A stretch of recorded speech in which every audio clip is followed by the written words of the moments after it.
щойно з'явилася інформація від президента Зеленського. Коротке речення: РФ почала нову хвилю наступу.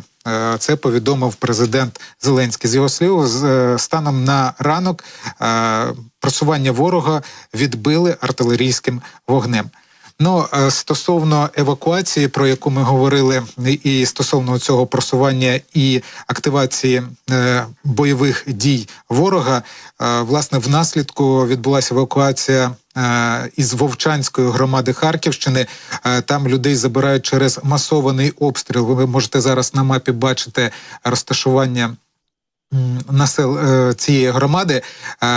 І про це в ефірі Громадського радіо сказав голова Вовчанської військової адміністрації Тамас Гамбарашвілі, передає Укрінформ. Зараз, цитую, ми евакуюємо населення. Основна маса людей виїжджає своїм автотранспортом. Ми організовуємо разом із гуманітарним центром вивіз людей, у яких немає змоги виїхати самостійно.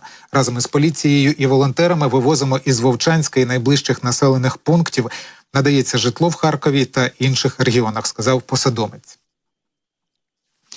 За останній місяць російські війська збільшили темпи наземних атак на сході України, що відображає намір російського військового командування закріпити досягнуті успіхи до прибуття західної військової допомоги на фронт. Про це йдеться у звіті Інституту вивчення війни за 9 травня.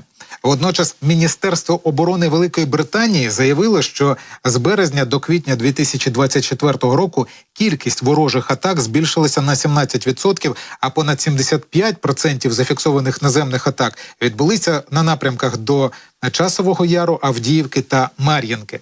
У британському Міністерстві оборони зазначили, що кількість російських атак у районі Часового Яру з березня до квітня збільшилася на 200%.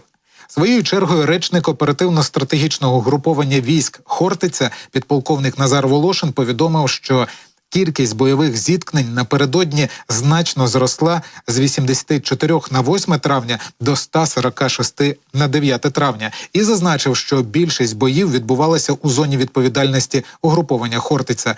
Це територія від Харківської області до межі Донецької та Запорізької областей.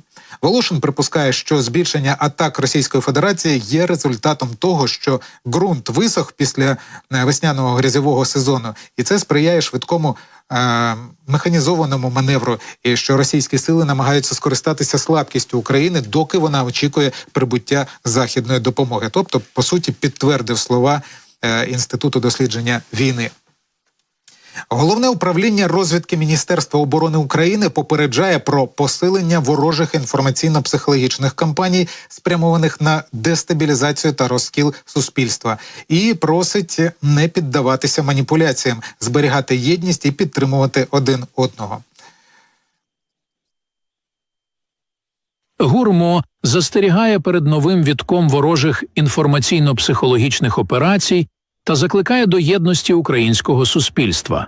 Разом із загостренням обстановки на фронті противник посилює дестабілізаційні зусилля, спрямовані на розкол українського суспільства.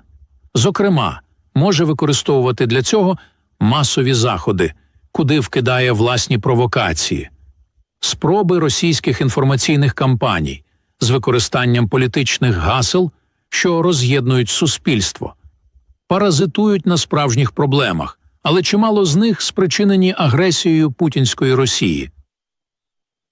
Ускладнюється ситуація і на Донецькому напрямку. Унаслідок обстрілів у Донецькій області за минулу добу поранений один мирний житель у Курахівській громаді. Зафіксовано множинні руйнування житлового фонду, повідомив голова обласної військової адміністрації Вадим Філашкін. Покровський район, цитую, у Мар'їнській громаді обстріляні Красногорівка, Костянтинівка, Парасковіївка і Антонівка. У Селидовому пошкоджено 7 будинків, написав він у телеграм-каналі. За його даними, у Краматорському районі в Лиманській громаді пошкоджені 4 будинки, в Зарічному обстріляні околиці Костянтинівської громади.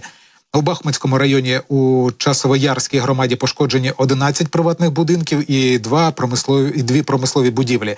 У Торецьку пошкоджені 2 багатоповерхові будівлі. У Сіверську пошкоджений будинок. Всього за добу росіяни 15 разів обстріляли населені пункти Донеччини. З лінії фронту евакуйовано 300 людей, у тому числі 33 дитини, поінформував голова обладміністрації. Ну і я нагадаю, що ми з вами маємо допомагати нашим Збройним силам тримати оборону. Зараз, на жаль, так стається, що транспорт – це, по суті, розхідник. І зараз 24 канал проводить збір на Nissan Navara для 24-ї бригади. Ви зараз бачите QR-код на екрані. Долучайтеся, наводьте телефон, скануйте і пам'ятайте, 1 гривня, 5 гривень, байдуже скільки можете, додайте, щоб ми якомога швидше дали можливість хлопцям надійно пересуватися по тому бездоріжжі, де вони боронять країну.